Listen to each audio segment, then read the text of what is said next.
everyone. I'm Carrie Williams with Nothing Pink, and today I'm excited to have Dr. Sarah Galloway with us. We'll be talking about managing our emotions, answering some of those frequently asked questions that we have. And I'm so glad you could come to the Roots today. And Raquel, thanks for being here. Thanks for having me. Yeah. Would you just do an introduction on where you're working currently and a little bit on your background? Sure. So I'm Dr. Sarah Galloway. I'm a clinical psychologist. And my background, my subspecialty is a health psychologist. And so what that means is I work with folks that have general medical conditions. And we're thinking about the worry and maybe changes in mood that comes along with that general medical condition. Or we're thinking about just adapting or coping to that medical condition and or treatments that people have to go through to be able to deal with that medical condition. Currently, for a long part of my career, I've been working in academic medicine.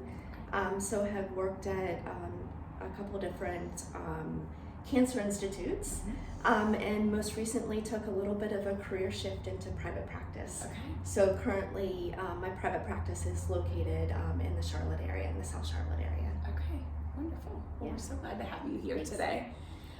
Could you talk with us just a little bit about your therapeutic approach? So if someone is interested in meeting with you and what that looks like. So I think first and foremost, I like to take a collaborative approach, a patient-centered approach. I like to make sure that I'm empathic. Try to understand what the person has been going through, and I pull from evidence-based practices. So, like cognitive behavioral therapy, ACT, which is acceptance and commitment therapy. So, mindfulness-based approaches, and then also value-driven work. And really try and tailor my interventions to the person sitting in front of me. Right. So we might be pulling from a couple of these different evidence-based Wonderful. approaches. Sure. In general, I take what we call a biopsychosocial approach. So I try and understand how folks' biology is interwoven with their psychology and then with social factors as well. So you're not just starting with the diagnosis of a disease, you're really digging in and looking at the whole person and what their background is bringing to this life-changing event that they're facing. Correct. Yeah, that's wonderful. So in your current practice or previously, I guess, could you share with us, have you worked with people that have gone through cancer or those that have the high risk? Yeah, so psycho-oncology is my subspecialty within health psychology. It's been a big piece of my career and my practice. So working with both folks that have been diagnosed with a genetic mutation, and we're trying to prevent the occurrence of a hereditary cancer. Or we're working with folks that have been diagnosed with cancer, and they're either going through the initial kind of workup to be able to diagnose the cancer. We're thinking about going through active treatment and then through survivorship as well. Yes. And that's a big area that we see in this space of Nothing Pink and the support that we offer. And so often when women are going through the actual treatments and surgeries and busy appointments, it's that after, okay, now what? Where does life lead me? Or who am I? And I'm a different person than I was before I started this. And so that's a lot of the conversations that we have here at Nothing Pink. Absolutely. I think for some folks, a lot of the psychological or the emotional impact of the particular diagnosis and then the treatments that they go through, or even try and trying to make decisions about what treatments they want to undergo.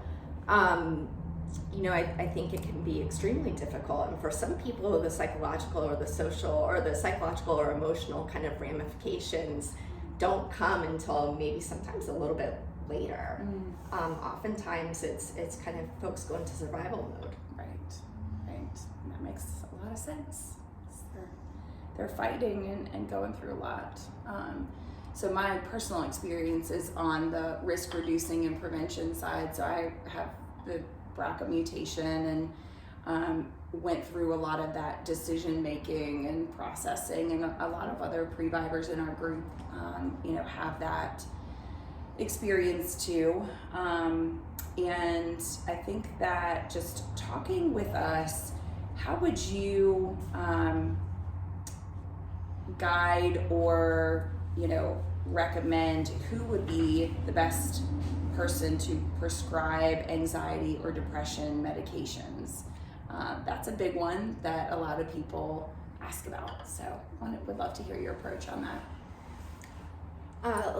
We were talking about before the the video started. That's actually it seems like a straightforward question, and it's actually a really complicated question. Okay, let's do it. So before jumping into the particular question, kind of taking a little bit of a step back and talking with people about, okay, so which pathway to kind of go down in terms of a therapy pathway, therapy only pathway, so a behavioral non-pharmacologic approach, or going down sitting down, talking through it, right, like working through those emotions.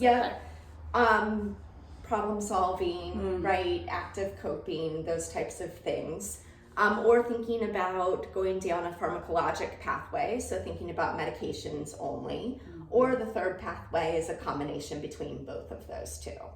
And it's really complicated in terms of making recommendations about which pathway to go down, okay? So for folks that are experiencing mild to moderate anxiety or depression, we can think about therapy only, kind of matching up with medications in terms of efficacy. And in fact, therapy only can help with a longer lasting impact. With folks that are dealing with moderate to more severe anxiety and depression, we think about the evidence on more of a combination approach for folks. And really, in some people, for various different reasons, want to go down a medication-only pathway, okay? So I think it's thinking about folks' history, okay? Current intensity of their symptoms and how much those symptoms are getting in the way of their life. And then belief systems and personal preferences to really help guide somebody kind of down that decision making of which pathway to go down. Now, if you're thinking about medication, you also want to consider somebody's history and somebody's current symptoms, and whether or not they have a past history of any sort of psychiatric conditions or diagnoses. For folks that might not have a history of psychiatric diagnoses, primary care can certainly be a great option for folks in terms of access to getting appointments. That can be something that can be easier for folks to be able to get in to see primary care. For folks that have more complicated history or complicated symptoms, I recommend going with a specialist, and the specialist is a psychiatrist. Right. Okay. Could you talk a little bit more about just measuring the impact of our emotions and thoughts in our daily life? So you mentioned that just a minute ago. Just, how do we know when we're at that place of like, okay, I think that I need more help here, or this is not going away. What does that look like as far as measuring or, encouraging someone to, is it journaling? Is it, how to cope with emotions, or it's more of like measuring, how do I know when it would be advisable for me to see a specialist? Yeah. I mean, this might be slightly biased. Sure. because of my background and training. Certainly, I think a specialist can be helpful at any place, Sure. kind of along like the continuum of like symptoms in terms of kind of intensity, right? And it could be, for an initial kind of appointment and then a couple of kind of appointments to be able to get some ideas kind of going, Yeah. right? So that could be something that you'll use a professional for. It could be longer term kind of work as well too. So that's kind of my first initial kind of gut response. But then also when I think about, okay, what should you do to be able to help cope kind of with emotions? First and foremost, I think general self-care, right? So if you are exercising, you're prioritizing your sleep, you have good nutrition, right? Those are kind of your foundational base, right? So you can reach for those strategies first, right? Okay, so how is kind of my activity level? How is exercise? How is my sleep? And then, am I focusing on kind of fueling myself with the right foods as well, right? Yeah. So that can be kind of your first kind of place to go, okay? If you're finding that some of that's not kind of helping or working, right, that might be kind of a place to pivot, okay? To think about some other strategies that might be useful. I also think about it too, is it depends on how much these symptoms are getting in the way of your life too.